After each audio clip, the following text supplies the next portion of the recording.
Don't you touch any of that stuff. This is my house. Ma'am. You Newly released security video. This is posted by that local Kansas newspaper, the Marion County Record. And what you're looking at is police raiding the home of that paper's 98-year-old co-owner and the mother of the editor of the paper, Joanne Meyer. She collapsed and died the day after the raid. get out of my house. Get out. Stand outside. You can stand outside that door and still see him. I don't want you in my house. How many computers do you have in the house, ma'am? I'm not going to tell you. Get out of my way. It's all right. I want to see what they're doing. Well, they're working. Police said they raided it over claims that the newspaper had obtained information illegally. The paper has consistently denied that. This search warrant, we should note, that was used to raid the home and the paper's office, it has since been withdrawn, and the items seized have been returned. The Kansas Bureau of Investigations is looking at the entire incident. Don't you touch any of that stuff. This is my house. Ma'am. You Newly released security video. This is posted by that local Kansas newspaper, the Marion County Record. And what you're looking at is police raiding the home of that paper's 98-year-old co-owner and the mother of the editor of the paper, Joanne Meyer. She collapsed and died the day after the raid. get out of my house. Get out. Stand outside. You can stand outside that door and still see him. I don't want you in my house. How many computers do you have in the house, ma'am? I'm not going to tell you. Get out of my way. It's all right. I want to see what they're doing. Well, they're working. Police said they raided it over claims that the newspaper had obtained information illegally. The paper has consistently denied that. This search warrant, we should note, that was used to raid the home and the paper's office, it has since been withdrawn, and the items seized have been returned. The Kansas Bureau of Investigations is looking at the entire incident. Don't you touch any of that stuff. This is my house. Ma'am. You Newly released security video. This is posted by that local Kansas newspaper, the Marion County Record. And what you're looking at is police raiding the home of that paper's 98-year-old co-owner and the mother of the editor of the paper, Joanne Meyer. She collapsed and died the day after the raid. get out of my house. Get out. Stand outside. You can stand outside that door and still see him. I don't want you in my house. How many computers do you have in the house, ma'am? I'm not going to tell you. Get out of my way. It's all right. I want to see what they're doing. Well, they're working. Police said they raided it over claims that the newspaper had obtained information illegally. The paper has consistently denied that. This search warrant, we should note, that was used to raid the home and the paper's office, it has since been withdrawn, and the items seized have been returned. The Kansas Bureau of Investigations is looking at the entire incident.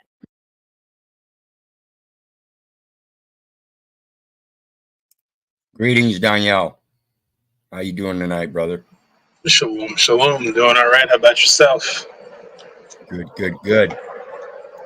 As we saw in the video, folks, a 98-year-old woman was standing up with the only thing she had left in life, and that's her voice. And these people that placate that they respect their elders stood around and talked down to her because they were just doing their job. This is Hitler's willing executioners. And I guarantee you, if that woman would have raised a cane, they'd have probably killed her. This is sick. This is psychotic. And I urge you to start teaching your children how to speak out. Teach them how to communicate appropriately. Teach them how to observe, record, and report. See something, say something. But in between that see something, say something, make sure you know what you're observing so you can say it appropriately. What we've got going on in this country today is based in the very lowest level of jurisdictions, and that's the municipality, the local ordinances that placate that the police have any kind of authority whatsoever, particularly when it comes to information that they say that somebody obtained illegally. Anything you see or hear, you are allowed to record and place your opinion in a public venue. So before we get started with tonight's reading, I want to thank everybody for your continued support. Please be sure to hit the like, share, and subscribe button. If you're on Keith Little, El Perro, or Hecklebus, get on over to the other two, hit that like, share, and subscribe to help the algorithms. There are PayPal links down in the details section below for anybody that would like to share some love. Always appreciated. Every little bit counts, $10, $15, $20.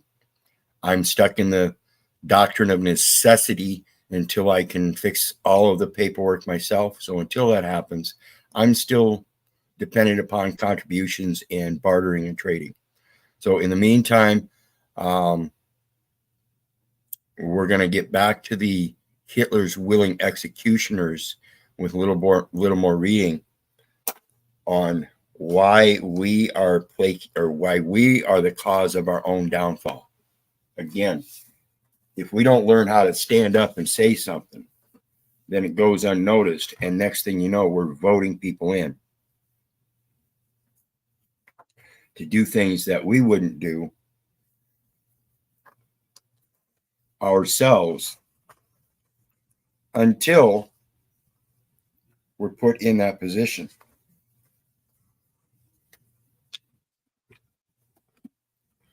So we're going to start out with the next section. The agents and machinery of destruction. And the machinery is your word. It is the mechanization of your vocal cords. So think about this as we continue on. What defines an institution of genocidal killing? What defines a perpetrator? An institution of genocidal killing is an institution that was part of a system of destruction. A perpetrator is anyone who knowingly contributed in some intimate way to the mass slaughter of Jews. Generally, anyone who worked in an institution of suicidal or genocidal killing. And what we have today is we have, like I've been mentioning, we've got civil rights movement, a feminist movement, gay and lesbian rights movement, transgender movement. These are all movements of classifications to help provide different classes of Hitler's willing executioners, different perpetrators. And they're all willing to perpetrate a crime against the next man because they have different ideologies. So the more ideologies we profess, the more we destroy ourselves. Instead of getting back to the one true ideology, and that is we are all an image and likeness of each other, and we are obviously in nature meant to be dominant because of our very ways. We have this thought process, we have emotions. Now, I'm not saying animals don't have a thought process and animals don't have emotions, but we certainly have a higher level. We have a greater ability to adapt to different environments. You don't see any kind of creatures that adapt as well as people. So when it comes to that adaptation, it's when we come up with diverse ways of adapting a system for our own private use. It creates a automatic anti-something else, just like we see in the Christian, the uprising of the Christianity. It created an anti-Semitism. And then in the uprising of Muslim, it created an anti-Christianity. That's all we're doing by creating a new ideology. It's a distinct line being drawn of getting rid of an old ideology. Yet we continue to hang on to each of those ideologies instead of growing beyond them and thinking that we're progressing. So in our thoughts of progressing with all these different ideologies, it's evidence on the record that we're actually digressing. And people don't see that. I don't know why. The next part, and this is relative to the modern 19th century, when we first started mechanizing the entire world. Modern industrial societies can, according to a variety of schemes, be conceived as being composed of different systems. And so when we think about the systems today, it's all those different jurisdictions. Those are the systems. Commonly, society is thought to be constituted of distinct political, social, economic, and cultural systems. The boundaries among these systems are sometimes difficult to determine exactly, and that's because of all the different ideologies.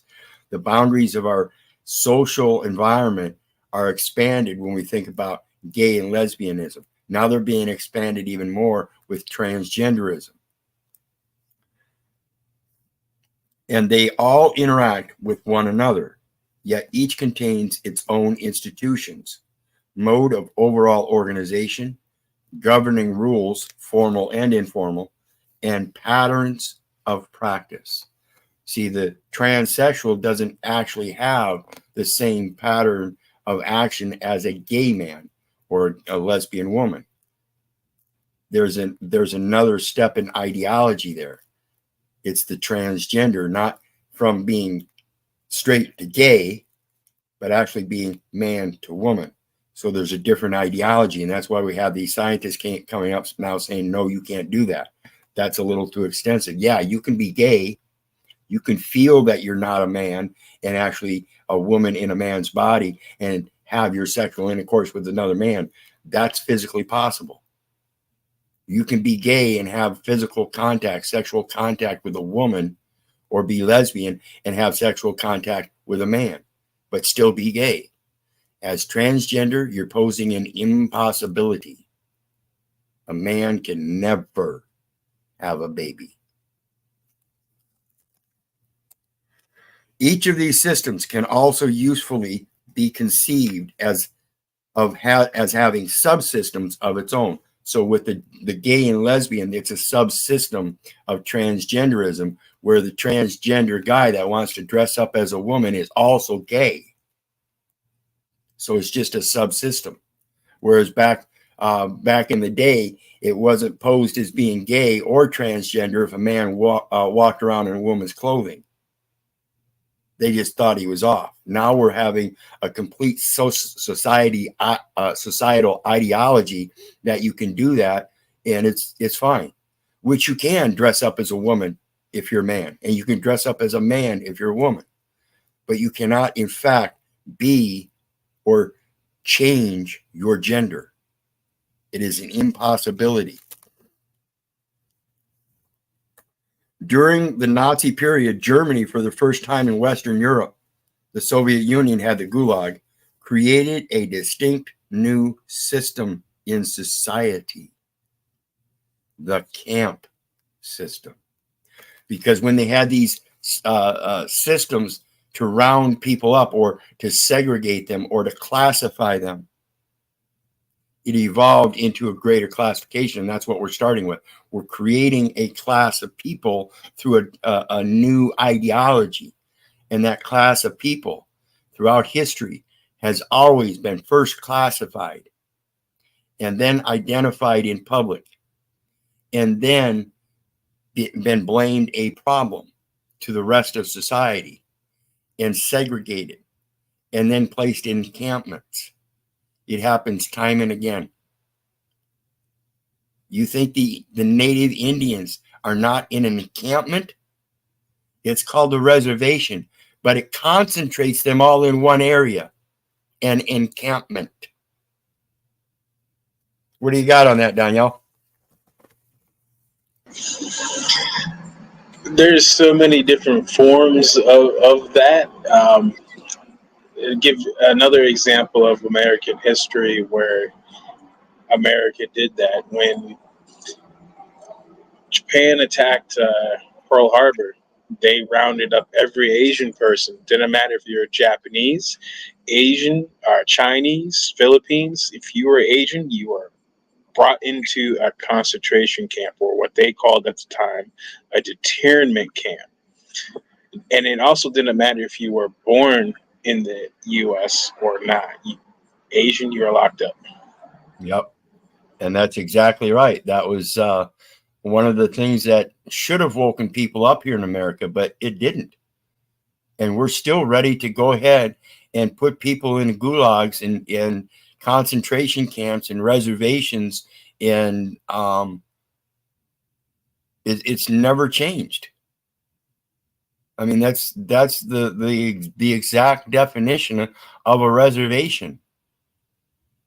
You're separating a certain gene class of people from the rest of society. And it's totally based on looks. It's pathetic, really pathetic.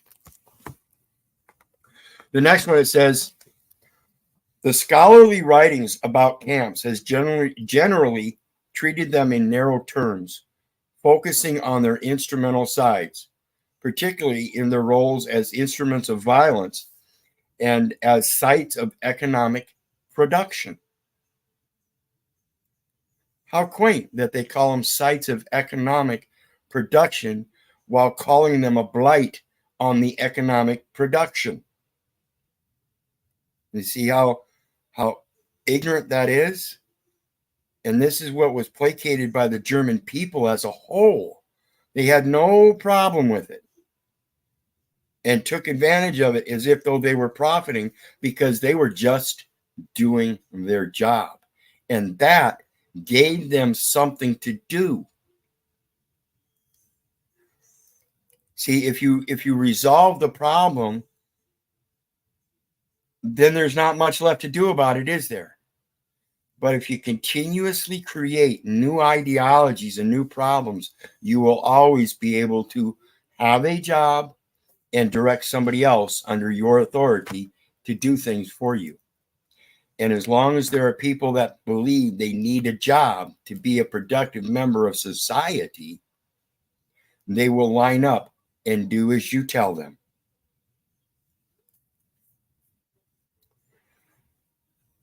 If instead the camp world is conceived of as having been a system of German society, then it becomes evident that a more multifaceted conceptualization of camps is necessary.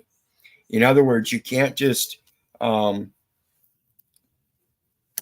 American, they were so dislocated from that very thing of the encampment for their specific purposes that they were able to streamline it for their purposes, and they had to. But the rest of the world, it didn't matter, so they didn't have to take their input and streamline it for their use. So it was a limited societal use. And again, if it's being used for economic production, it's because it's a commercial society. And you've lost your humanity. You've lost your spirituality, and you're operating only on the manual mechanizations. The essential nature of the camp world needs to be considered, as well as the variety of the instrumental practices to which it was put and expressive practices that took place within it. The camp system had 4 essential features. And when we talk about the expressive practices that took place within it, I want you to think about Guantanamo and the people down there in past years that were caught making fun of the prisoners and stripping them down naked and doing various different torture techniques.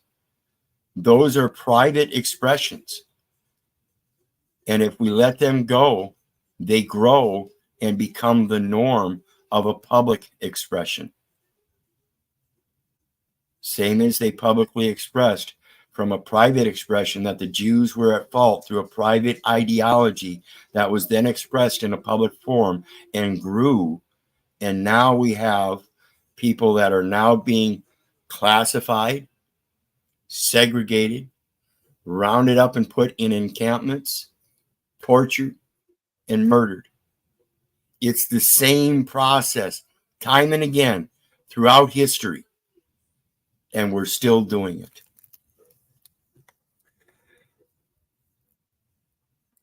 Four points it makes here. 1, it was a world in which Germans carried out certain violent tasks and pursued a set of concrete goals. A set of concrete goals. One of those goals was to annihilate the Jews. A greater goal in that was to take over the world.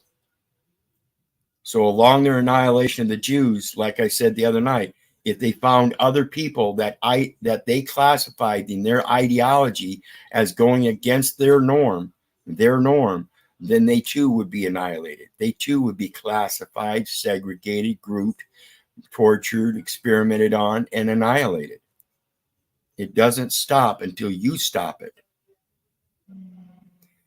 2, it was a site of the freest self-expression where Germans could become masters who were not hemmed in by the Borgias restraints which Nazism was rapidly superseding with a new anti-Christian morality.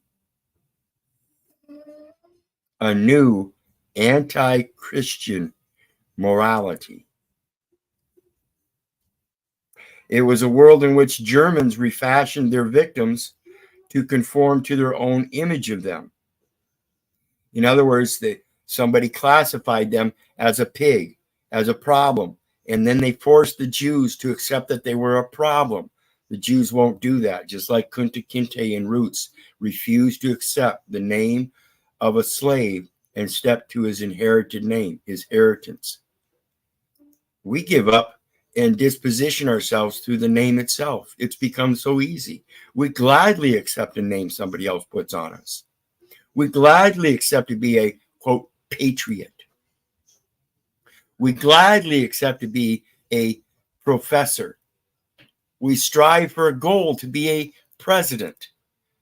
We strive for these goals to be named something else that we believe is greater than the name given to us. And that's total blasphemy.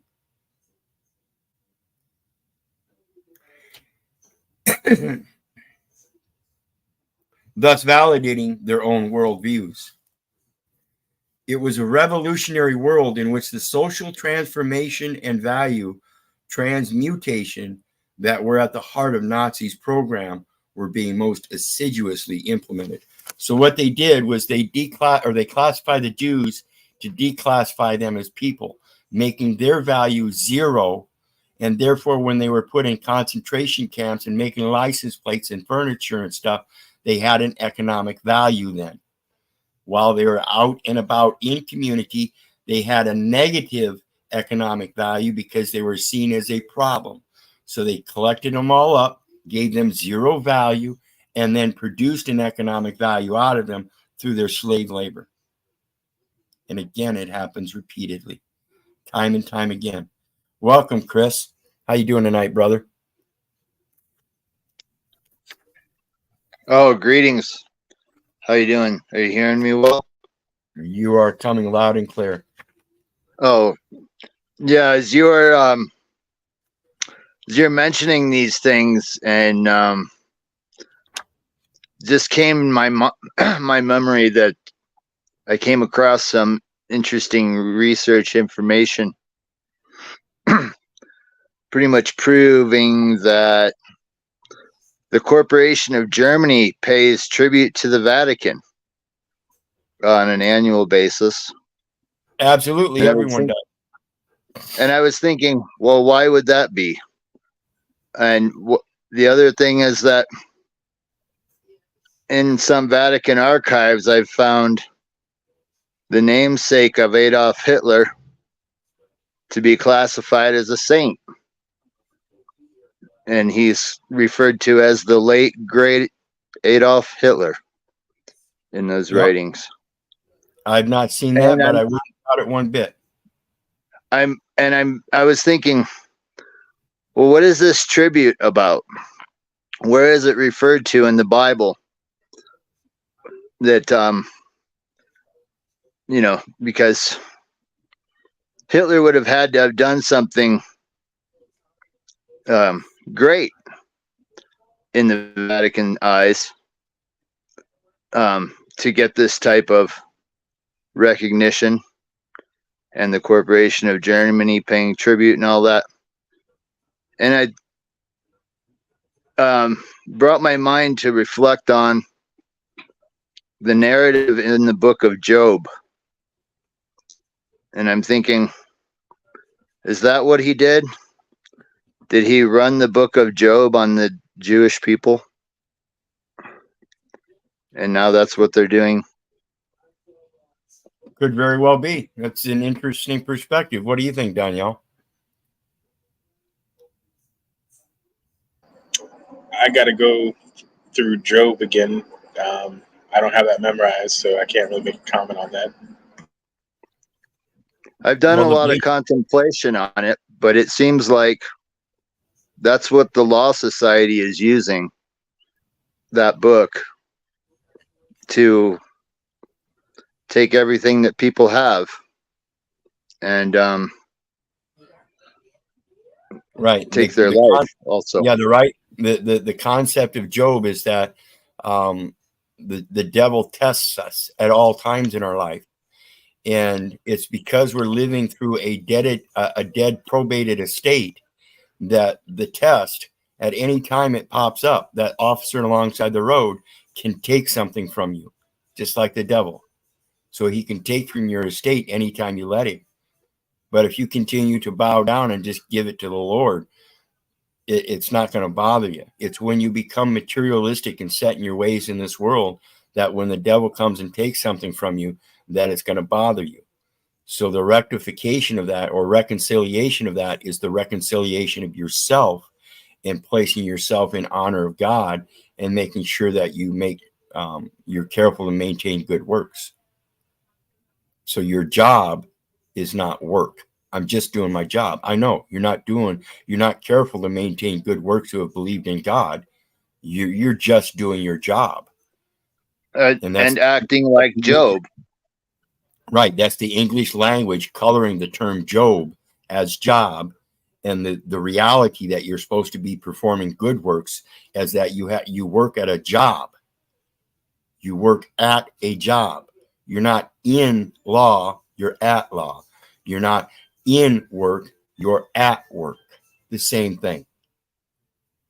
That's like in law and outlaw is also like the white and the black definitions from the law dictionary. Correct. And real quick here, I want to remind everybody, go ahead and please hit that like, share, and subscribe button. We're going to take a quick break. And, oh, wait a minute. Let me pull it up. I closed it out on accident.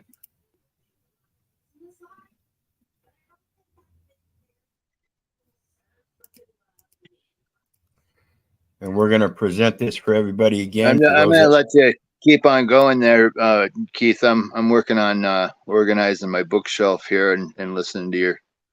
I just wanted to, chime in for a second and say hi and, offer my thoughts to your venue. You bet.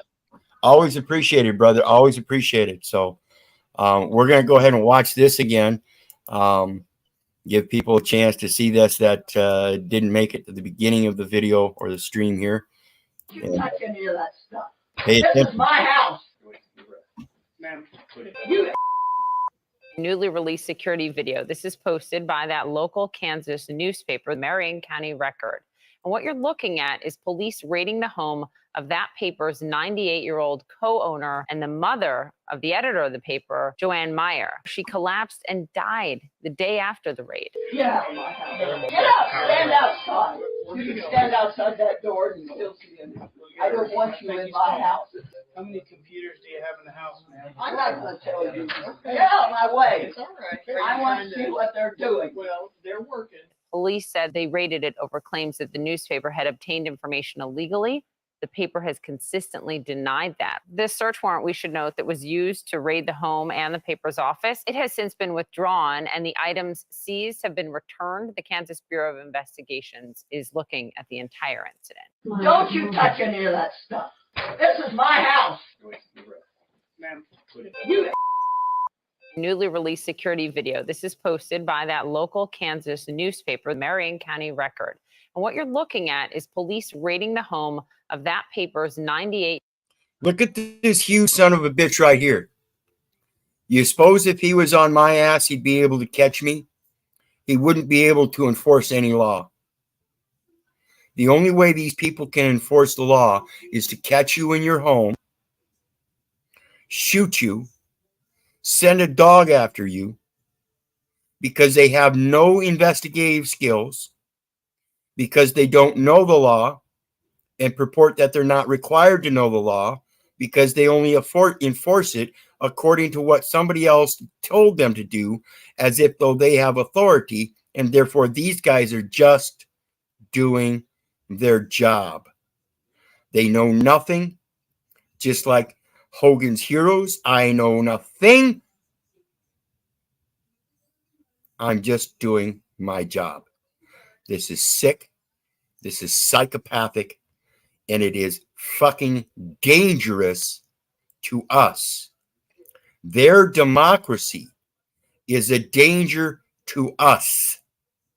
8-year-old co-owner and the mother of the editor of the paper, Joanne Meyer. She collapsed and died the day after the raid. Get out of my house. Get out. Stand outside. You can stand outside that door and still see him. I don't want you in my house. Just to add to this video here, the son of this lady is actually suing the police department for wrongful death. Yep, absolutely. If they would not have raided her home, she could have lived, I'm sure, at least a few more days peacefully. I mean, granted, she might have been protected for 98 years and lived a good life. But as soon as the protection force came into her home, all of a sudden she died the next day. So what kind of protection did she have that 98 years, particularly as a journalist? Remember, we've been speaking about the general journal. You have a right to journal, folks. You have a right to observe, record, and report. This is what they're trying to stop. You cannot obtain information illegally unless you steal it. By going out conducting interviews, whether they be public or private, you obtain the information from somebody else who willingly gave it to you, then you did not do anything illegal. This is why it's so strange to me that they would go after people like Julian Assange and stuff. It's pathetic. It's for them to cover their own ass.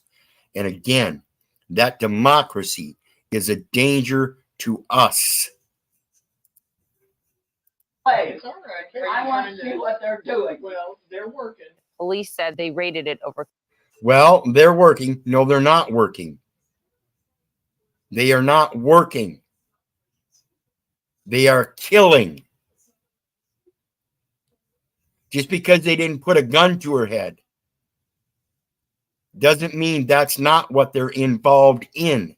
Their specific duty at the end of the day is to make sure they come home alive. That means if they have to kill another man for any reason, they will do so. I'm just doing my job. Claims that the newspaper had obtained information illegally. The paper has consistently denied that. This search warrant, we should note, that was used to raid the home and the paper's office, it has since been withdrawn, and the items seized have been returned. The Kansas Bureau of Investigations is looking at the entire incident. And though they've been returned, I guarantee you they copied everything. So they did, in fact, obtain information illegally. The very thing that they accused this newspaper of doing.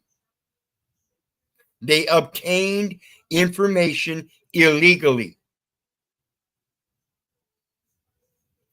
So let's get on to the next one as it relates to the encampments.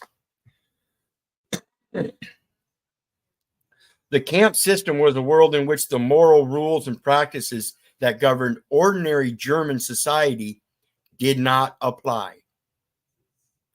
This is where one man's private expression as an ideology of its own, separate and independent, can come to rise within the ranks of another ideology. We're going to see this as it relates to the police. In this new world, governed by the Nazi German morality of pitilessness in the application of violence to subhumans, Nazi German man and Nazi German woman could treat non-Germans as they saw fit. So they went from human to non-human, which put them lower than animals, because even then they had laws against abusing animals in Germany. You couldn't abuse your dog. You couldn't abuse your cattle. You couldn't abuse your livestock, because that went against the economic grain, the societal grain, the moral grain. But if it was a subhuman, you could do as you wish. According to their ideologically informed understanding of their victims, and according to their innermost base personal wishes. So it was the ideology that was placated again by one man that then grew growth in a second man and a third man, fourth man, until the seventh man came along, and that was Hitler himself. And then all of a sudden it expanded into the entire population, because Hitler took it full hilt and marketed it economically for political gain, for control. In the location of the camp system, Nazism gave them full freedom to do so. In other words, all you had to do was determine through your own discernment whether the other man or woman was in fact a Jew or not. So now you can use your private ideology in an argument and take a statement, whether that man or woman is Jew or not, and make it a Jewish statement, and therefore a statement of hatred, and therefore exert your own determination that as a Jew he was subhuman, and you could just literally reach out and kill him, and no one would give you any qualms. That's sick. Nazi German, or excuse me, the third central feature of the camp system was its transformation of the victims to conform to the Nazi image of them. So this is where you go to jail and you're played upon as if though you're a certain class of people. Therefore, you don't get up and change your wear every day. If you do, it's the same type of wear or same type of clothing, and it marks you. This is called marketing, even in the private prison industry. See, the jails, they subcontract all of their service. They subcontract all of their services to private industry. So even the public jail system is privately supported in all venues. They have to have a private man fill out an employment application to work for them. They have to have a private company fill out a purchase order or accept a purchase order to send supplies to that public institution. Therefore, it's private support on all venues. Every venue in the private supports the public. If you would quit providing the support for those public venues, they wouldn't be able to survive by just doing their job. They could only survive if they were careful to maintain good works. Because if the Second Amendment was actually the First Amendment, it would be a clear and distinct reminder of the right to bear arms as being your armorial right of bearing, your right to have moral bearings and not be classified as subhuman. Part 3, police battalions, ordinary Germans, willing killers. Like we saw in that video, I guarantee you those officers would have had no problem killing that woman. And they have no problem with the fact that the woman died the day after they assaulted her.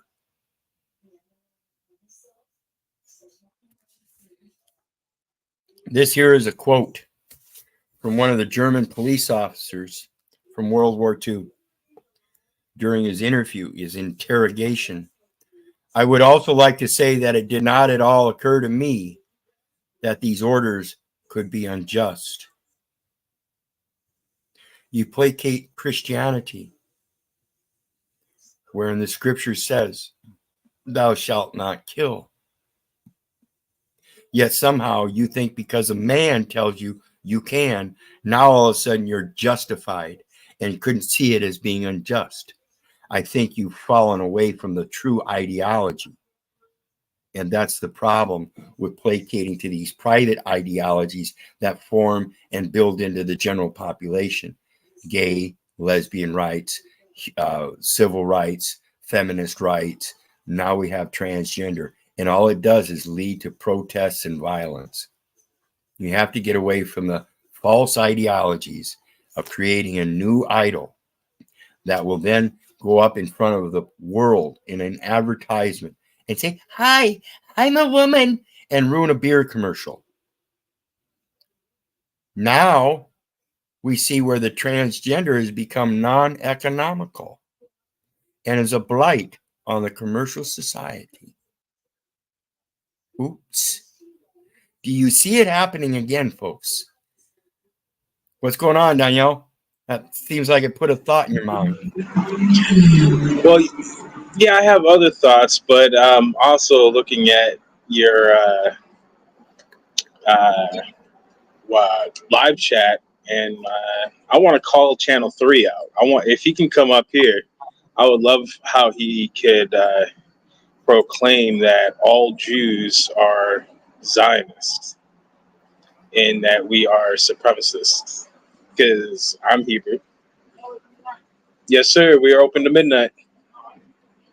Shalom. So I know I'm not a supremacist. I know I'm not a Zionist, but yet he's proclaiming that we all are. So it's kind of bigotry, in my opinion. Well, yeah, and that's Public Law 97-280 proclaims that the scriptures of the 1611 King James Bible are the foundation of their very own Constitution, which claims supreme law of the land. That's the supremacy. They talk about the supremacy clause. Yet in all of that supremeness, they don't mention God but once. Declaration of Independence, right? So where is the supreme? Was it left behind? And now you have this new ideology of supreme law of the land. Again, that's like the unum sanctum. That's blasphemy. There is already a law of the land. The land shall not be sold forever, for it is mine. End of story. End of story. Pure and simple. So let's finish on with this quote. It says, it is true that I know that it is also the duty of police to protect the innocent. But I was then of the conviction that the Jews were not innocent, but guilty. You cannot proclaim that you're so indoctrinated if you're a Christian, Jew, or Muslim and knowing the Supreme Lord, and then say that somehow an innocent child of that God is now guilty. Guilty of what? Did God pass down that judgment as the scripture says? Or is that the judgment of a man that we're supposed to rise up and condemn?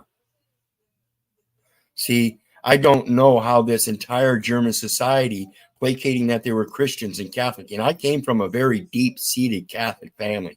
My dad had 13 brothers and sisters on the German side. My mom was Scottish, and she had 7 brothers and sisters. Come from big families. A lot of people knowing the scripture. I don't know how they could know the scripture and placate this kind of a comment. I was of the conviction that they were guilty and not innocent. How can you say that if you're a scriptural man? Basing the very fact that the Jews are the blight of the society, and that's the only way that Christianity can advance. It's just dumbfounding to me. Says it goes on, I believe the propaganda that all Jews were criminals and subhumans and that they were the cause of Germany's decline after the First World War. This is an excuse of his own to be able to get out of what he was caught in. And people of today will do the same thing. And again, notice none of these people mention the scriptures in their interviews. I haven't read one interview from any of these Nazi people that talked about scripture. They lost that They seem ideology. to be completely absorbed in the idea that they are indeed the body, not the spirit. Yeah, within the body. Exactly. Mm. They're running on the manual mechanization rather than the spiritual credence. The thought that one should disobey or evade the order to participate in the extermination of the Jews did not therefore enter my mind at all. Therefore, did not enter my mind at all. I'd like to know what his feeling was when he shot his first victim. I'd like to know what his feeling was if that first victim was a child or a woman. The next one, police battalions, agents of genocide. And like I said, that's what we have going on today. These people at the lowest level, the police officers, are the ones that are enforcing the policies that you're making by voting their leaders into position so that they can take orders from them and say, well, you gave them the authority, so here we are, dummies. The order police was as integral to the commission of the Holocaust as the Einsatzgruppen and the SS were. It was composed of the uniformed police, the Schutzpolizei, under which police battalions operated, and the gendarmerie, rural police. Police battalions were the branch of the order police most intimately involved in the genocide. Their mobility made them, unlike the other parts of the order police, a flexible, general instrument for implementing genocidal policies. See, they implement the policies at a local level, folks. That's where they start them out. You don't have a big army that comes in. The police start going from door to door and knocking on doors. You know, while you're sitting there watching your boob tube, stuffing your face with processed foods and drinking poison liquids. And then all of a sudden you see the lights and you hear the sirens, you look out, and I'll be damned if they're not down the street a couple blocks arresting one of your neighbors. You don't know why. You don't care why. You just go back to the boob tube because that's such a great life, because it's so much more important than your life, because you ain't got nothing better to do than sit back and watch somebody else's life on a boob tube. The next night, same thing. You look out the window, interrupted from your boob tube, temporarily to look out, and a block down the street, they're arresting another one. The next night, the same thing. They're across the street. The next night, the same thing. They're right next door. When do you think they're going to come after you? You're the one telling them.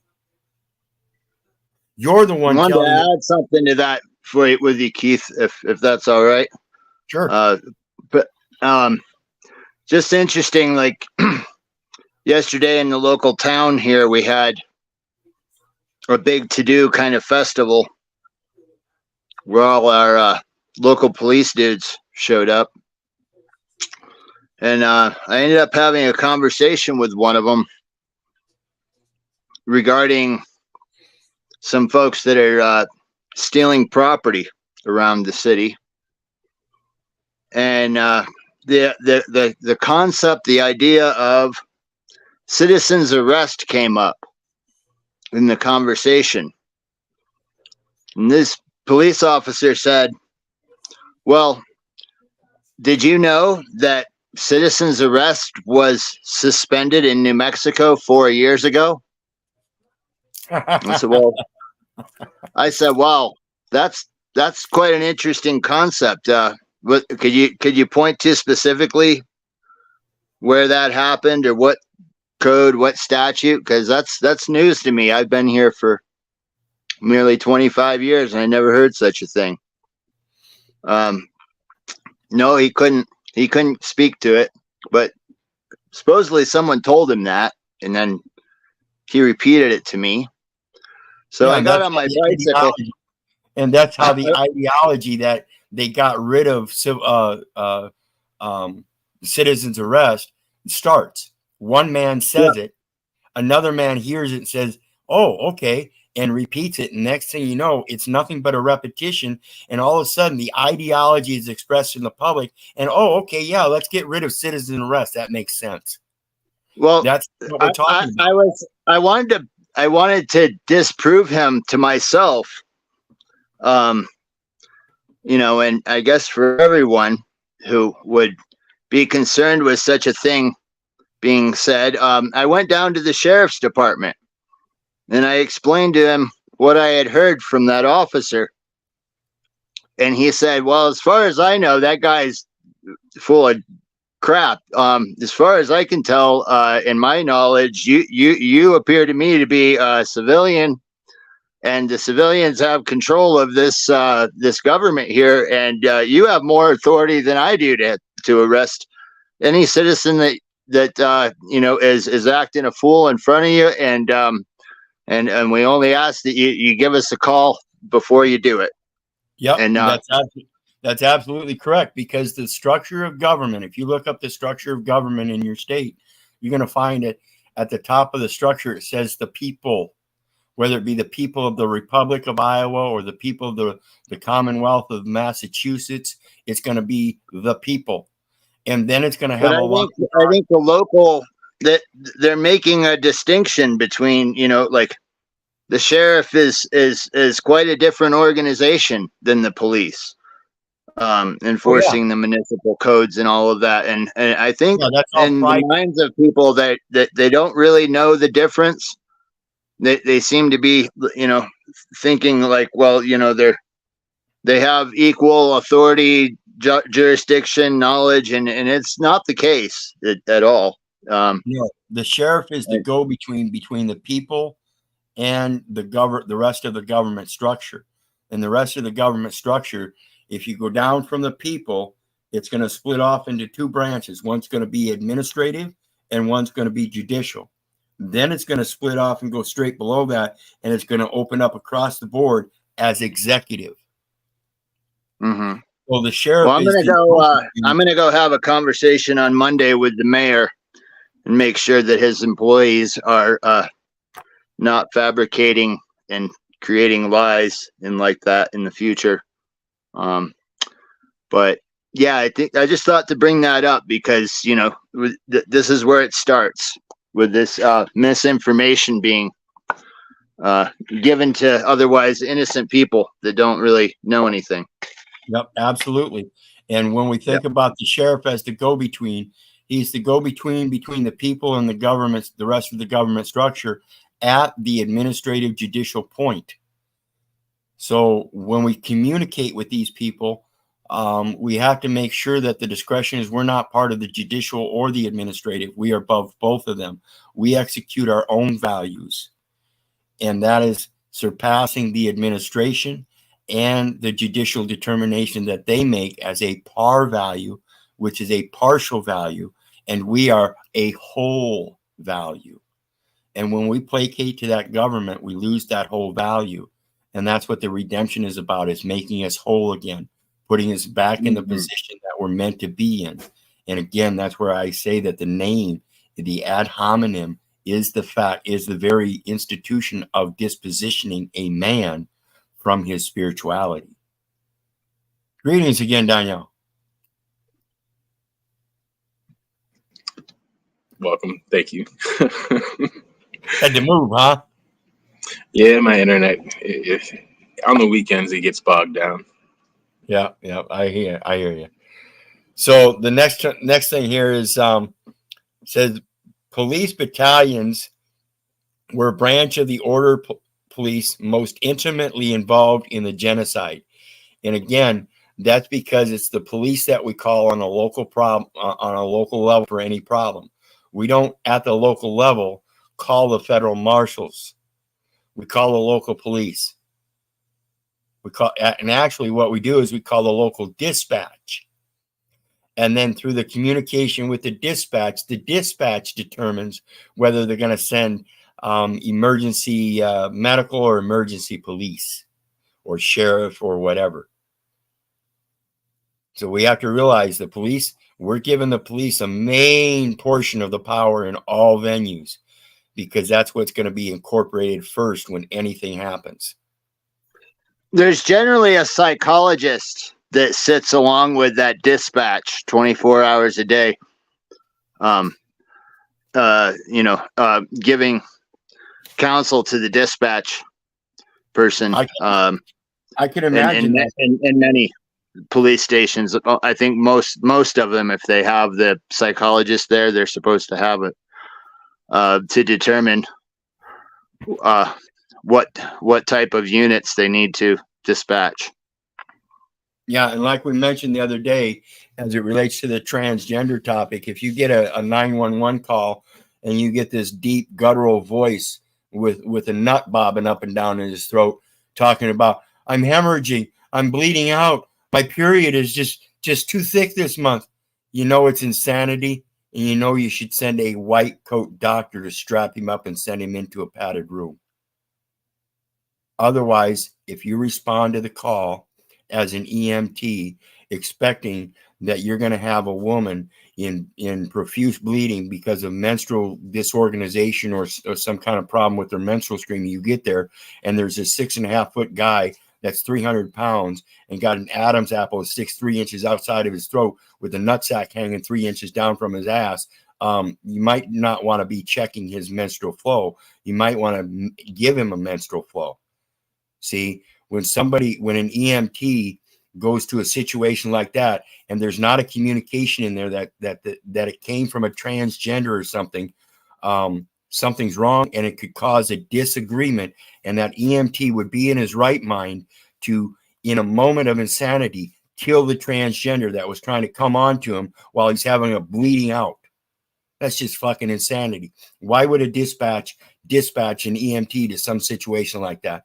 We have to learn how to use our own discernment in every situation and quit placating that there is any such thing as transgender. I don't care if you feel gay, you can't be gay. I don't care if you feel lesbian, you can't be lesbian. You can have sex with somebody, but the lesbian part, that ad hominem, is a name. It's not you. So you can feel gay all you want. I have no problem with that. But quit trying to tell me I have to associate with you as being gay. I associate with you as being a child of God. And I hope one day I can reconcile your mentality to come out of your fucking enslavement of that ad hominem, thinking that's what your life is about, because it's not. Goes on to say their mobility made them unlike other parts of the order police, a flexible general instrument for implementing genocidal policies. And that, again, is because they're at the local level. They're so mobile. Every city has a police department. Not every city has a reserve department. Not every city has a recruiting center. Very few cities have a federal marshal. So again, it's the ad hominems and titles that everybody looks up to and calls to when they have a problem, rather than looking inside themselves and making a solution for that problem by coining their words or pursing their lips. Truly, you can set off an ideology by proving that it's false if you are competent to have that kind of a conversation. But when you get in your emotions and try to force somebody else to claim your pronouns when you don't even know what those pronouns are, and now they're classifying 72 different types of pronouns. I don't know which one you are, and you don't have it tattooed on your fucking forehead. So until then, I'm going to call you brother or sister according to what I observe. See something, say something. The order police grew from a total of 131,000 officers and men on the eve of the war to 310. They almost tripled in size. 2.5 times within just a matter of a couple of years. And that's a lot of police officers for Germany. And that was by the beginning of 1943, of whom 132,000 were reservists. They were lining up saying, yeah, I'll be glad to execute people. I'll be glad to give up my temporary job to come work for you full time until it's done and over with. That's what you sign up for when you sign up for the reserves. You're reserving a place to do what they tell you. It was a security organization of considerable dimensions and importance. And again, because it's a small enforcement at the local level, the importance and the consideration of that in its volume that it takes place in every city. No city has not a police department.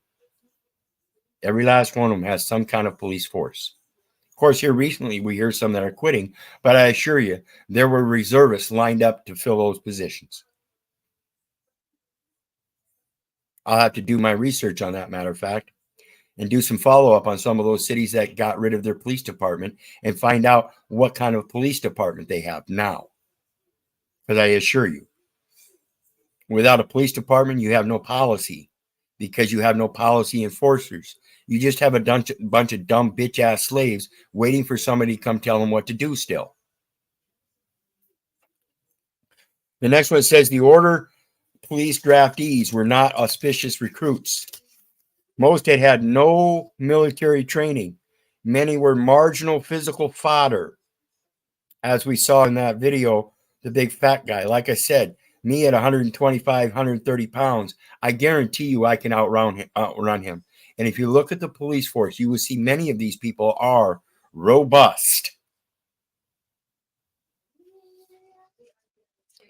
And their ages and already established family and professional lives made them less pliable than the youngsters whom military and police organizations typically seek.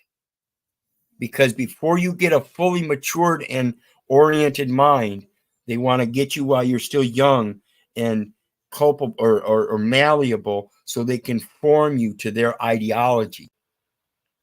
And this is happening today in America and many nations around the world, where we have these young police officers with 6 months of training that go in believing that the police enforcement policy supersedes the law that they're supposed to be enforcing.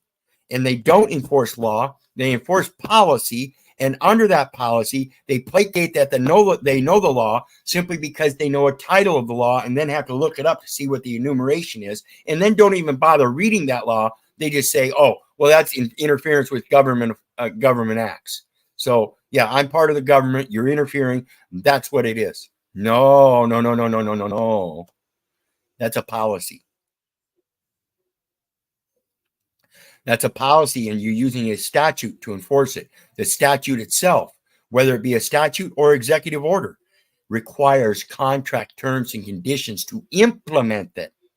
In other words, the one that you're implementing it against has to be willing to voluntarily consent in contract form. If that is not made, then you're the one that's false.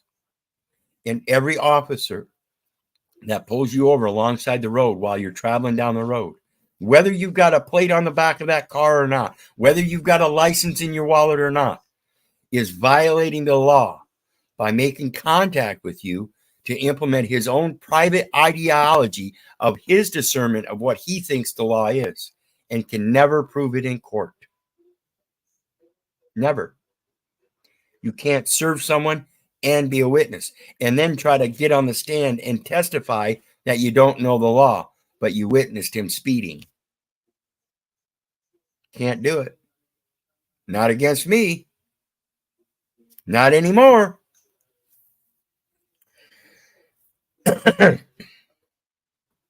They desire young men for good reason. The experience of millennia teaches that young people are more malleable, more easily turned into integrated bearers of an institution's ethos and practices. So even with its low operational expectations, the order police faced a formidable training task, which made still more difficult by the paucity of training time, owing the pressing need to get the men into the field. So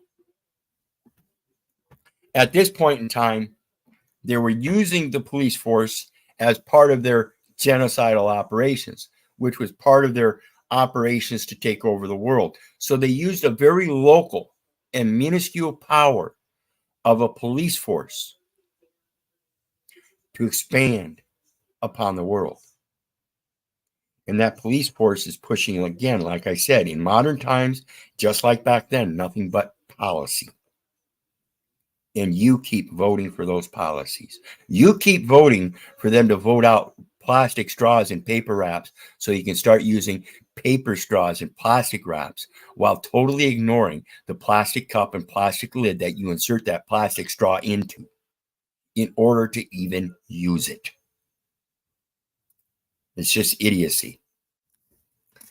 Then the last one I've got here for this section for tonight is the order police as a whole, or particularly the police reserve, which stocked the police battalions, were not elite institutions. See, they get the lower people with the lower mentalities that are much more willing to agree to, yeah, I want to kill my neighbor. I've been living next to him all my life, the fucking Jew. Well, now we got a law that says we can kill the Jew because they're the blight of society. Great. Now I can go kill my Jew who's a neighbor. And since his house is empty, now I got a second house that I can sell to the next one that wants to come along and buy it. See how ridiculous this stuff is? That's what it propagates. And you're voting for it. Still today. The age profile was highly unmilitary. The men were unusually old for military institutions, but training was insufficient. A large portion of the men that it chose had managed to stave off more military service, indicating certainly no great disposition of military discipline and activities, including killing. See, if you're in the military, there's supposed to be an element of honor if you kill somebody. They have to be a true enemy. They have to be a true blight. They have to be a destructive force. The Jews were none of those. The transgenders are none of those. The gays and lesbians are none of those. The women are none of those.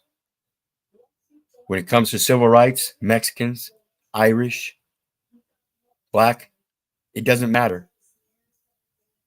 Those are ad hominems, and they refer to a record of history so that they can place a certain people in history as a positive or negative according to that history's value system. What do you got, guys, before we close out?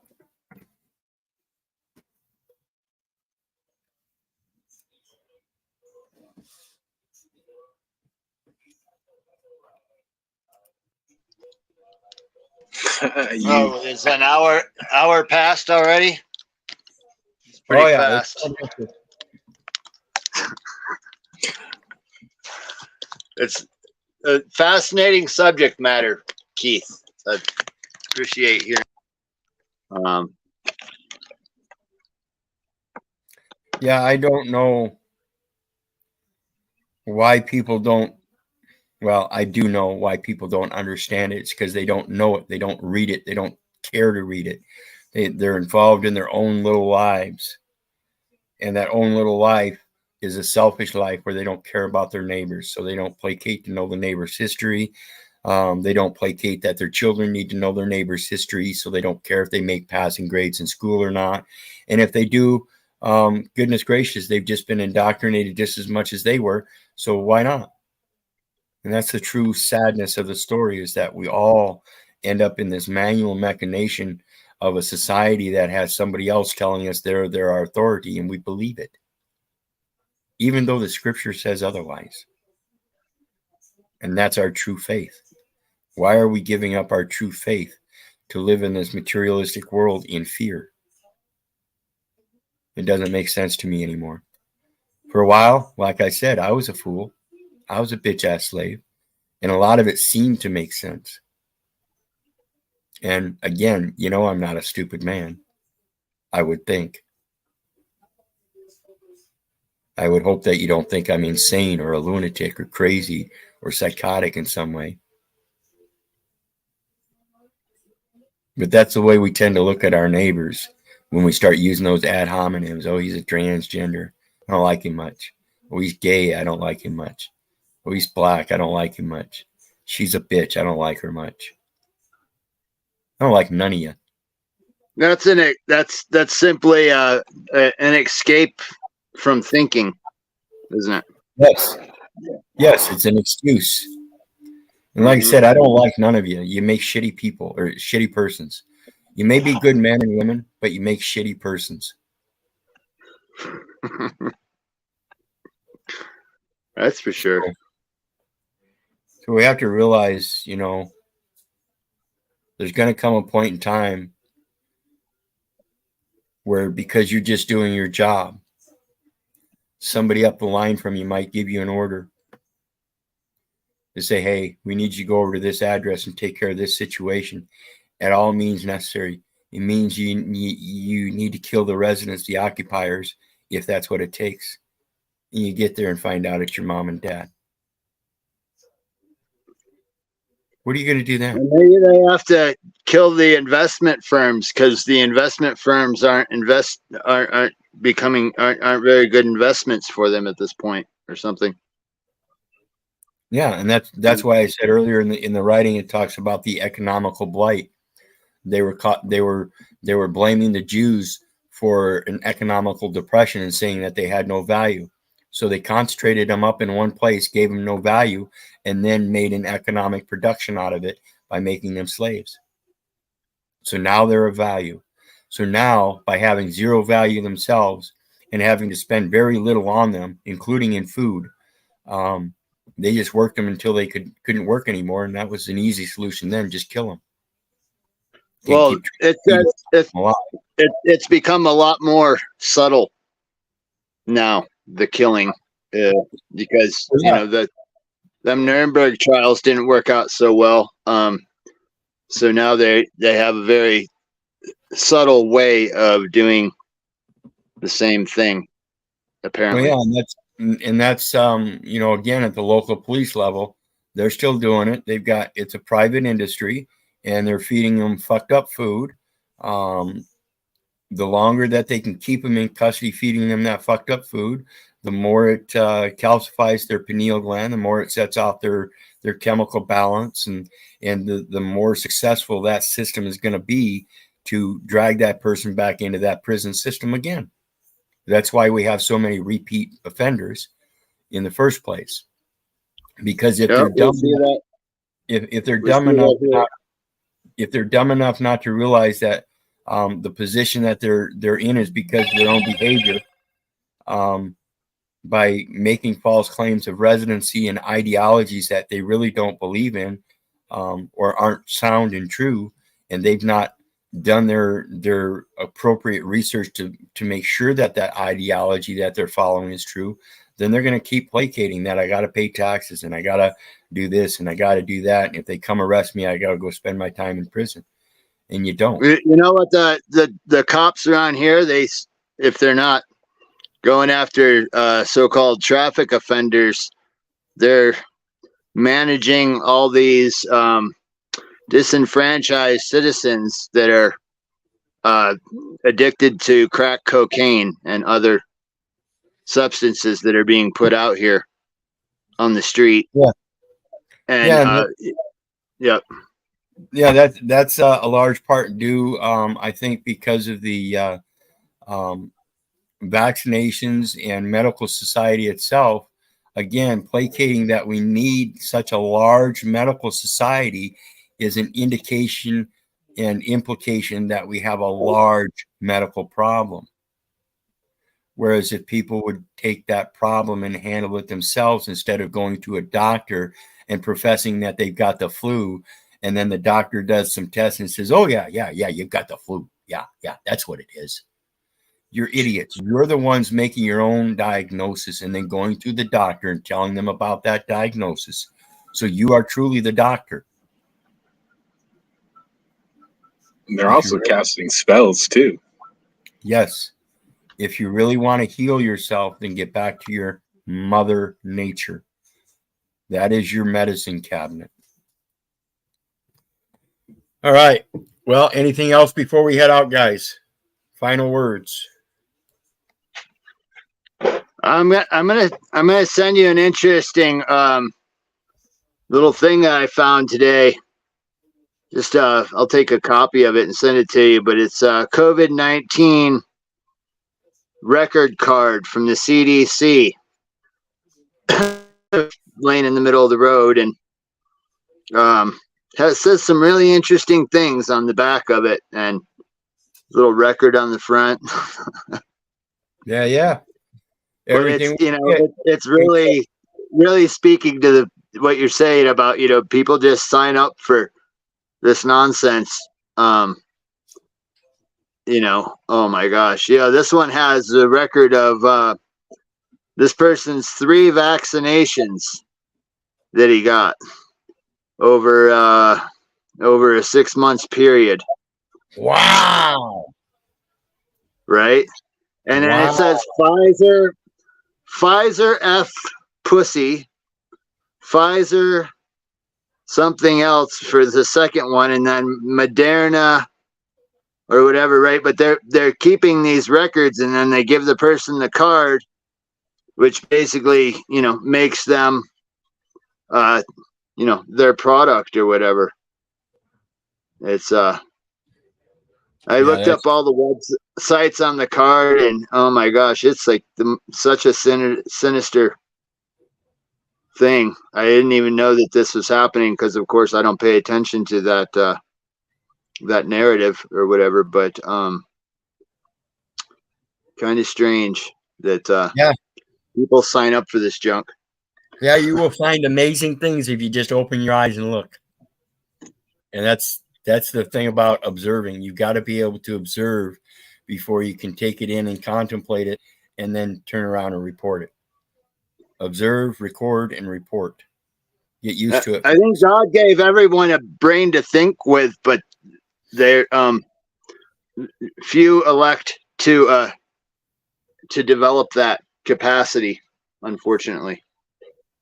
Yeah, and that's the indoctrination, propaganda, the vaccinations. The society is slowly but surely getting dumber and dumber.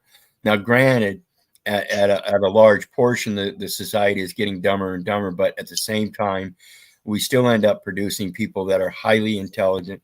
I remember a gal down in Texas that was born. She had like supposedly a 200 and some IQ. So there are still people that are born with high IQs and supersede the vaccinations and all the different problems of society, but it's very few, and it's going to take a lot more. So again, we have to overcome the stupidity of society, and we can only do that individually. If we do it collectively by taking upon the ideologies that everybody else is holding, all we're doing is dumbfounding ourselves. There is no solution in that. You have to have your own discernment. Well, the IQ thing too, like there's this idea that goes around, that the people kind of, they're bound by their IQ, but I found that's not really the case. Someone that's not scoring high as an IQ, they with some work they could actually improve their IQ quite a bit. I've taken that test 3 times according to the record for competencies, just like Paul when I was 12 years old, another one when I was 19, and then another one when I was 33. And all 3 times it increased. The first one said I had an IQ of 141, something like that. And the next one was 145. The next one was 148. So it just gradually climbed over those years. And I imagine if I did another one today, it'd probably show another increase. I don't know. I don't care. All I know is I'm going to do what I can. Well, according to some rules that I read, like your IQ would be too high to be a cop, because they can't hire a man with an IQ that's over 3 digits. Yeah, they want somebody that's dumb enough to listen to their orders and kill people. Mm-hmm. That's it. All right. Well, with that, I want everybody to know. You got anything else to say, Danielle? Yeah, when you were talking about the camps and all that stuff, that made me think of how deeply rooted that actually is in society, because especially in America, um, that's how basically the birth of Chinatown was created, or the Italian Yes. section, and so on and so forth. When people came over to so-called the land of opportunity and whatnot, they were all basically forced to continue to live with each other, which is in itself an internment camp. In it, one could look at it that way. Well, and on the other side of the coin, here in Waterloo, for instance, down along the riverbank, there was an old encampment of Irish people when they were building the town. And because the town was growing and there weren't enough houses yet, so they automatically, naturally encamped together in one spot. So again, it's that ideology of protecting ourselves placates to the next man that it's all right to put them in an encampment for their own protection. You see how that works? So it's quite interesting mechanism of our own nature to gather in groups and segregate ourselves according to that nature. And that's what the rest of society will use against us. And that's because we use it in our own introspective views as an association. And so when they create these ideologies that disclude an association or a class of people, they create a new class of people. And it's a mirrored objective image that says the polar opposite of what that person is or that group of people is. So again, it's like the Christianity coming about as a truncation of Judaism, and then turns around and cuts off their own root. If a plant was living and moving, I don't know that it would cut off its own root. And that's what people seem to think they can do, is cut off their own roots. So we really have to be considerate about what we're doing as it relates to our own ideologies, and whether it's believing somebody else's ideology. You know, one man's ideology grows and grows and grows if it becomes popular. And it doesn't have to be right to be popular. It just has to have some kind of popularity, a sense of a greater feeling amongst a greater group of people. So I urge everybody to start being careful to maintain good works. Quit the job shit. You don't need a job. You need to maintain care. You need to be able to be careful to maintain good works. Otherwise, you're going to be creating a detriment unto yourself. And with that, we're done. I want to thank everybody for joining me. Please hit the share, like, and subscribe buttons on your way out if you haven't. There's PayPal buttons down in the details section for anybody that does want to share some love. Every little bit counts, $10, $15, $20. It's always appreciated. Like I've said, I'm caught up in the doctrine and the necessity of those things just like everybody else until I can show you my path full way through.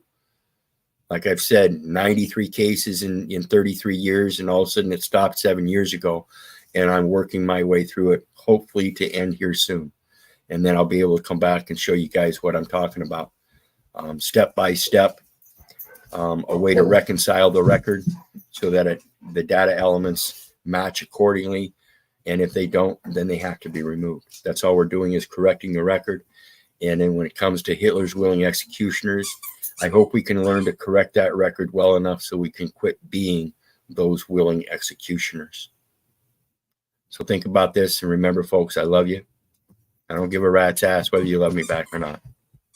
Be blessed. Have a good night. And we'll see you again next time. Bye. All right. Good night, Keith. Bless everyone. Eddie says bye too.